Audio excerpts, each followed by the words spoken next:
പലപ്പോഴും എനിക്ക് ഇൻസ്റ്റാഗ്രാം അല്ലെങ്കിൽ യൂട്യൂബ് ഒക്കെ നോക്കുമ്പോൾ, യൂട്യൂബ് ഞാൻ പറയത്തില്ല, ഇൻസ്റ്റാഗ്രാം ആണ് പ്രത്യേകിച്ച് പറയാനുള്ളത്. ഫേസ്ബുക്ക് ഒക്കെ നോക്കുമ്പോഴത്തേക്കും പലരും, നമ്മൾ മലയാളത്തിലുള്ളവരൊക്കെ ആയാലും പല ഇൻഫ്ലുവൻസേഴ്സ് എന്ന് പറയുന്ന പലരും കുറച്ചൊക്കെ ഒരു ഡ്രസ്സിങ്ങിനകത്തൊക്കെ ഒരു പുതുമ കൊണ്ടുവന്ന് ഒക്കെയാണ് ആൾക്കാരെ ശ്രദ്ധ കേന്ദ്രീകരിക്കുന്നത്. ഞാൻ എന്താണ് പറഞ്ഞത് നിങ്ങൾക്ക് മനസ്സിലാവുന്നതെന്ന് വിചാരിക്കുന്നു.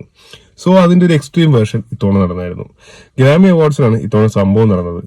ബിയാൻക സെൻസോറി എന്ന് പറയുന്നൊരു മോഡലിനെ കുറിച്ച് പറഞ്ഞാൽ എനിക്ക് നേരത്തെ അറിയത്തില്ല, വേറെ ആർക്കും അറിയണമെന്നില്ല. ആകപ്പാടെ പുള്ളിക്കാരിക്കുള്ളൊരു പ്രത്യേകത വെച്ചാൽ കിം അല്ല, കെനിയ വെസ്റ്റിന്റെ ഭാര്യയാണ്, ഇപ്പോഴത്തെ നിലവിലത്തെ ഭാര്യയാണ്. അത് മാത്രമേ പ്രത്യേകതയുള്ളൂ. പക്ഷെ പുള്ളിക്കാരി അല്ലെങ്കിൽ പുള്ളിക്കാരനും കൂടെ വേൾഡ് ശ്രദ്ധ പറ്റാനായിട്ട് ചെയ്തൊരു കാര്യം എന്ന് വെച്ചാൽ കുറച്ച് കടന്നുപോയി. ഗ്രാമി അവാർഡ്സിന് കുട്ടികൾ വരെയുള്ള ഒരു വേദിയിൽ വന്നിട്ട്, ഗ്രാമി അവാർഡ്സ് നിങ്ങൾക്ക് മനസ്സിലാവും, ഒരുമാതിരിയുള്ള മറ്റേ മോഡൽസ് ആൻഡ് പാട്ടുകാരൊക്കെ ഇടുന്ന ഡ്രസ്സ് എന്ന് വെച്ചാൽ അത്യാവശ്യം ന്യൂഡിറ്റി ഒക്കെ കാണുമായിരിക്കും, അല്ലെങ്കിൽ അത്യാവശ്യം ആ രീതിയിലുള്ള ഡ്രസ്സുകളായിരിക്കാം. പക്ഷെ ഇതിനേക്കാളൊക്കെ അപ്പുറം പുള്ളിക്കാരിയും, അതായത് ബിയൻക സെൻസോറിയും നമ്മുടെ കെനിയ വെസ്റ്റും കൂടെ വന്നിട്ട് പുള്ളിക്കാരി ഫുള്ള് ഡ്രസ്സ് ഇട്ട് വന്നിട്ട് നാട്ടുകാർ മുമ്പ് വെച്ച് ഫുള്ള് സീ ത്രൂ ഡ്രസ്സിലൂടെ കാണിക്കുമായിരുന്നു.